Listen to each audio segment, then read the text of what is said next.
భావితరాల భవిష్యత్తును దృష్టిలో ఉంచుకొని సీఎం చంద్రబాబు అమరావతి నిర్మాణానికి శ్రీకారం చుట్టారని మంత్రి సవిత అన్నారు.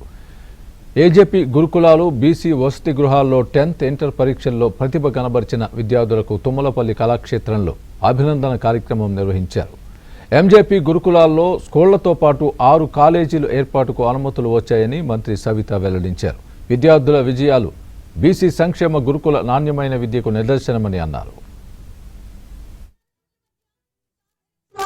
స్వాగతం తెలియజేస్తూ ఆహ్వానాన్ని తెలియజేస్తున్నాం. దేశ సంక్షేమం మరియు చేనేత మరియు గౌరవ సెక్రటరీ గారు ఈ కూటమి ప్రభుత్వం మన విజనరీ లీడర్ మాన్యశ్రీ ముఖ్యమంత్రి చంద్రబాబు నాయుడు గారు మరి భావితరాల భవిష్యత్తు కోసం ఈ రోజు ఒక మంచి రాజధాని నిర్మాణం చేస్తున్నారు.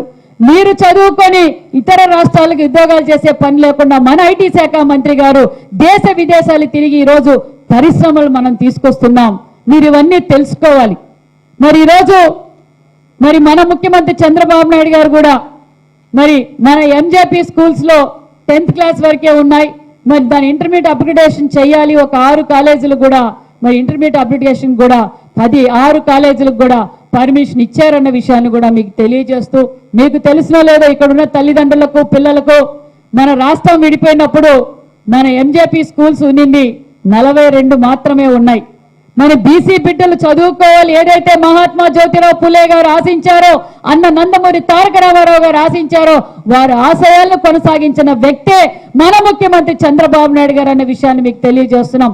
మన రాష్ట్రం విడిపోయినప్పుడు 42 ఎంజేపీ గురుకుల పాఠశాలలు ఉంటే ఈ రోజు 109 గురుకుల పాఠశాలలు అన్ని చంద్రబాబు నాయుడు గారు ముఖ్యమంత్రిగా అంటే 14, 19లో మరి చంద్రబాబు నాయుడు గారు శాంక్షన్ చేసినవే.